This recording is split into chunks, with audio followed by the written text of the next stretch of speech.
Hi, I'm Enchanting Nubianette. A woman received a Facebook message from a stranger who continually tried to get in touch with her. Being curious, she responded to the messages. The woman was married to her father. She was shocked because she wanted to know more about her biological father. Her mother raised her as a single parent, and she was an only child. Now at 31 years old, she agreed to meet her dad for the very first time. She was so anxious about it. Now, during their conversation in a public venue, her father shared significant information.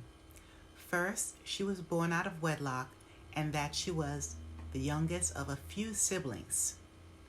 And he decided not to communicate about his love child with his family. Also, throughout the years, he had suffered from mental illness and still doesn't have a grip on it, he mentioned. Unfortunately, not too long after that, maybe just a few months of that meeting, he passed away. Now, before I continue with this news story, please remember to hit the notification button, like and subscribe to my channel. Now, back to the news story. Lo and behold, one of her oldest siblings contacted her and said she's expected to contribute to his funeral. She actually sent her a detailed bill, including the portion selected for her to pay. Whoa! The audacity of her half-sister to make financial demands. Sounds like a lot of greed and an inability for his older children to take care of their responsibilities. That's my opinion. There are situations when there's a loss of a parent, estranged or not. It's difficult to process the emotions for the child, regardless. For some children, even if there wasn't a close bond or even a positive relationship, there's intense emotions. And for anyone who had a parent pass away, it can definitely be overwhelming to handle. Usually the person or adult child who is legally responsible for making the funeral arrangements is also responsible for paying the costs associated with them. In most affluent or business-minded families, the elderly parents tend to have a will. Oftentimes, even working-class families won't have a will with instructions of the deceased individual's funeral arrangements. That's just how it goes. Money is tight. Then the responsibilities tend to fall to the next of kin. In this particular case, though, she was estranged from her father for decades. The responsibility would usually fall to the estate of the deceased person.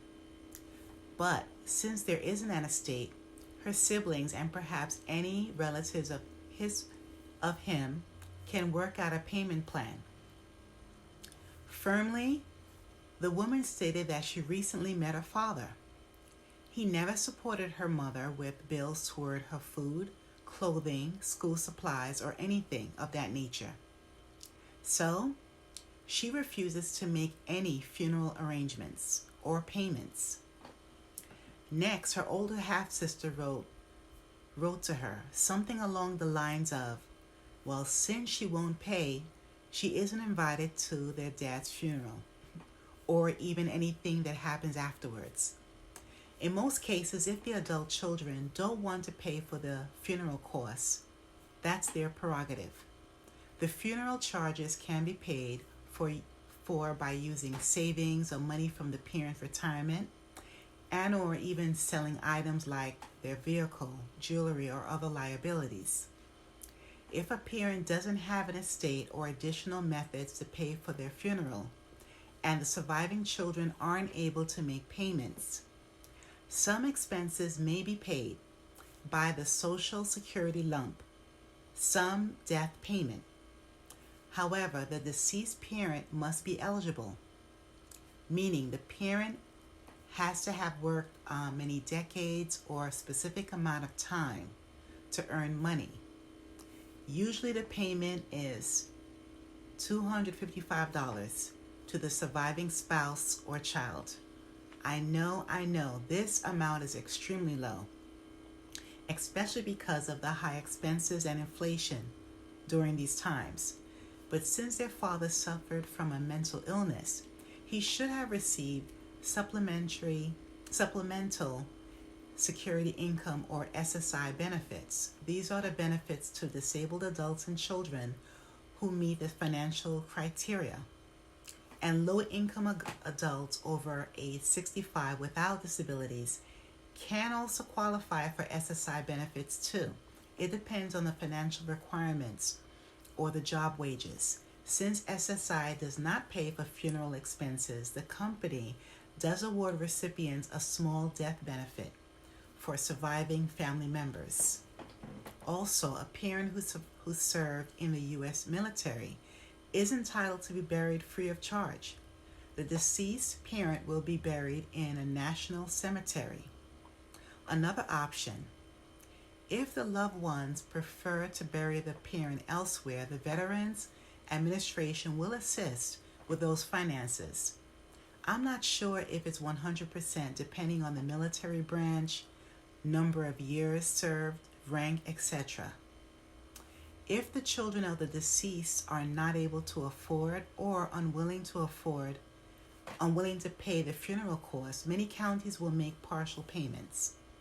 The military branch's treasury office where the person passed away should be contacted about details. Personally, I don't feel the estranged adult child should be cornered into making any arrangements or payments. She met with her dad within the year that he passed away. And if her older half-sister asks if you would like to help or suggested that the family needs a little help, it would be her decision still. And when someone says no, let it be. She's not obligated. The approach of her older half-sister definitely caused another strain on that new relationship. Both parties will continue life by going their separate ways. Please remember to hit the notification button, like and subscribe, and share my channel. Thanks a million, and stay safe wherever you are.